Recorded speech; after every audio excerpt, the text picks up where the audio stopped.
Vraiment, la conduite en Afrique, c'est complexe, hein. C'est vraiment difficile. Je vais vous raconter un peu comment ça se passe, mes journées dans la conduite.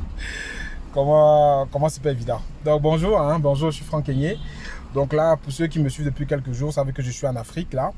Donc je suis en Afrique pour mes affaires, donc au quotidien. Je conduis moi-même, hein, je conduis mon véhicule. Donc j'ai pas de chauffeur, à part quand je fais de longues distances. Donc je conduis moi-même en ville. Quand je suis en ville, je conduis en ville souvent 1 heure autour de la ville. Je conduis moi-même. Je trouve que c'est beaucoup mieux. Et c'est beaucoup fun. Donc conduire en Afrique, c'est vraiment un sport, c'est vraiment très sport. C'est très intéressant. Je vais vous raconter un peu comment ça se passe, hein. Et je vous invite aussi à me mettre en commentaire ce que vous avez sur votre expérience de la conduite dans votre pays.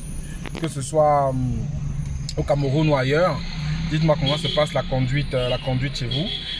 Et c'est intéressant de voir. Donc comment ça se passe? Donc moi je conduis et quand je dis que la conduite c'est un sport, c'est parce que vous le savez, hein, pour ceux qui conduisent en Afrique, il y a très peu de respect du code de la route. Ça c'est le premier point. C'est-à-dire que ce soit les feux. Moi j'ai été interpellé il y a quelques temps pour un feu qu'on dit que j'ai grillé alors que le feu ne fonctionnait pas. Les priorités à droite, les gars ne connaissent pas. Les gens te doublent de partout parce qu'il n'y a pas de doublage à gauche. C'est catastrophique. Donc si on n'est pas très attentif, on peut se faire cogner ou on peut faire un accident rapidement. Donc d'abord, code de la route, c'est compliqué. Il faut pouvoir faire très attention quand on conduit parce que là, on ne respecte pas souvent le code de la route et c'est un peu complexe lorsqu'on n'est pas habitué à ça. Deuxième élément qu'on conduit en Afrique, c'est, on appelle ça comment? C'est les taxis. Donc il y a les taxis. Les taxis, c'est ceux qui sont jaunes là, qui passent derrière là. C'est une vraie catastrophe. Les taxis, je pense que c'est le cas dans pas mal de pays d'Afrique. C'est vraiment des personnes qui ne respectent rien. Ils ne respectent rien du tout. La plupart sont des personnes qui conduisent, ils sont pressés. Ils sont pressés. Et ce qui est marrant, c'est que ce qu'ils font, c'est qu'ils vous doublent. Et après, juste devant, ils freinent pour prendre un client. Parce qu'ici, pour stopper le taxi, pour arrêter le taxi, les gens se mettent à bordure de route et ils tendent la main pour dire taxi, je vais à tel endroit. Et le taxi, s'il est d'accord, il klaxonne et les personnes montent devant. C'est-à-dire que les taxis, aujourd'hui, ils ne respectent rien. C'est-à-dire qu'ils vont vous doubler parce qu'ils font la guerre pour aller prendre les clients qui sont devant. Dans les taxis, si vous n'êtes pas attentif, vous allez rentrer dans les taxis tout le temps. Parce que les taxis, justement, ils conduisent n'importe comment et ils vont vous doubler rapidement. Ils vont venir freiner devant vous pour prendre quelqu'un qui a tendu la main pour aller quelque part. Et ils ne respectent rien. Ils vous insultent si vous n'avancez pas. Ils vous engueulent. C'est vraiment fun. Moi, je trouve ça marrant. Mais à un moment, si on n'est pas habitué, ça peut être frustrant. Le troisième point qu'on conduit en Afrique, c'est les motos. Ce qu'on appelle les motos taxis. Les motos qui sont un peu partout là, qui portent les gens pour les amener de gauche à droite. Ceux alors, c'est les pires. Ceux, c'est les pires, quoi. Les motos taxis, c'est les pires. Parce qu'eux, ils ne respectent rien du tout. Quand ils disent rien, c'est qu'ils ne respectent rien. Et ils ne s'arrêtent jamais. C'est-à-dire, il ne s'arrête jamais. C'est-à-dire, quand vous avez un moto-taxi qui est là, il va foncer et il va seulement tourner comme ça. Il ne s'arrête pas pour vous laisser passer ou quoi que ce soit. C'est vraiment les pires. C'est pour ça qu'il y a beaucoup d'accidents. Moi, il n'y a pas un jour qui passe ici sans que je ne vois 1 ou 2, 3 moto-taxis qui ont fait des accidents. Parce que déjà, souvent, ils conduisent même souvent sans permis. Ils ne sont pas formés. Ils n'ont pas de casque. Ils n'ont rien du tout. Donc, si vous n'êtes pas attentif, si vous ne savez pas comment vous allez pouvoir gérer ces motos-là, vous allez les cogner tout le temps. Comme je dis, ils ne s'arrêtent pas. Quand le moto-taxi est là, il fonce. Vous voulez faire comme ça, il va faire comme ça. Et ils ne respectent rien. Ils tendent la main avec le pied pour faire comme...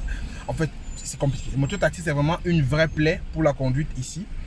Mais on va dire que ça permet aux gens de manger aussi. Hein. Ça permet de manger, mais c'est vraiment compliqué sur la route comment dire, de partager la route avec eux. C'est pour ça qu'on a interdit, ici au Cameroun, surtout dans certains centres-villes, par exemple, on les interdit l'accès.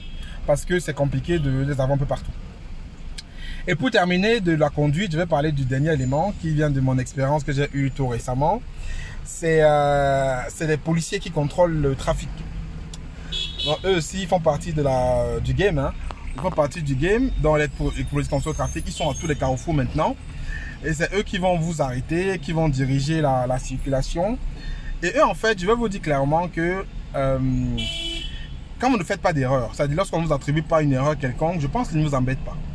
C'est quand peut-être ils vont dire que vous avez fait une erreur, peut-être comme la dernière fois ce qui m'est arrivé, ils ont dit que j'ai grillé un feu alors que je ne reconnaissais pas le feu que j'ai grillé. Mais quand peut-être vous avez une erreur, c'est là où ils vont peut-être vous interpeller et ça c'est une voie vraiment qui vont vous créer des problèmes. Mais généralement, si vous n'avez pas comment on sort ces clés? Généralement, si vous ne faites aucune erreur, vous conduisez de façon stable et que vous avez les papiers qui sont en règle. Bon, la plupart aussi vont souvent chercher des noises pour donner un peu. Mais généralement, quand je me suis fait contrôler ici et qu'ils n'ont reproché aucune infraction, ils n'embêtent pas. Ils prennent vos papiers, ils contrôlent, ils vont vous poser 2-3 questions. Après, si vous êtes gentil, vous pouvez leur donner quelque chose pour leur bière. Mais c'est quand vous avez fait une erreur ou quand ils pensent que vous avez fait une infraction qui vous embête. Et c'est quand ils vont dire peut-être un phare qui est cassé, vous n'avez peut-être pas une pièce qui manque, ils pensent que vous avez grillé un feu, grillé une interdiction. Mais comme tout le monde grille, je vais dire en premier lieu qu'il n'y avait pas de code de la route, comme tout le monde grille les règles de conduite ici, ils se servent alors. C'est-à-dire qu'ils sont vraiment... voilà, c'est pour ça qu'ils arrêtent tout le monde parce qu'il y a forcément quelqu'un qui va griller quelque chose. Soit vous avez grillé une priorité, soit vous n'allez pas arrêter un stop qu'on ne voit pas. Soit vous aurez passé un feu qui ne fonctionne plus. Donc, ils se basent toujours dessus pour vous interpeller.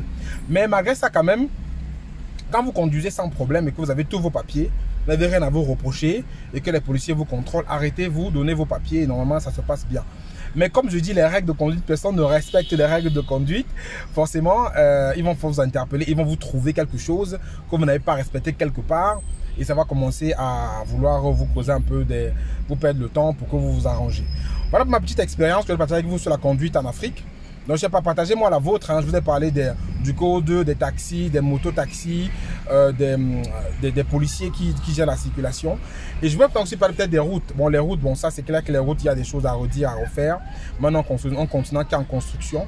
Et les gouvernements font le maximum pour qu'on ait des routes assez sympathiques pour rouler dessus. Donc voilà, donnez-moi votre expérience de la conduite en Afrique. Comment vous avez à conduire, comment ça se passe, comment vous avez peut-être fait un accident, comment ça s'est passé. Mettez-moi ça en commentaire, ça m'intéresse de lire l'expérience de chacun. Et n'oubliez pas que je suis au Cameroun pour l'instant. Pour ceux qui veulent avoir un coaching individuel avec moi, vous pouvez écrire juste en commentaire de la vidéo. Je pourrai vous recevoir en présentiel pour qu'on puisse échanger sur vos problématiques. Et pour ceux qui veulent construire un projet immobilier, j'ai fait une vidéo tout récemment, c'était je crois hier ou avant-hier, où je parlais justement d'un cas de construction de maison au Cameroun aussi. Donc laissez-moi un commentaire pour tout ça. Et dites-moi surtout ce que vous avez pensé de vos expériences de conduite en Afrique. Et si ce n'est pas encore le cas, abonnez-vous à la chaîne pour le petit document publié ici. Et partagez la vidéo pour permettre à plein de personnes de pouvoir en profiter. Bon, c'est Franck Kenyé. À très bientôt. Prenez soin de vous. Ciao, ciao.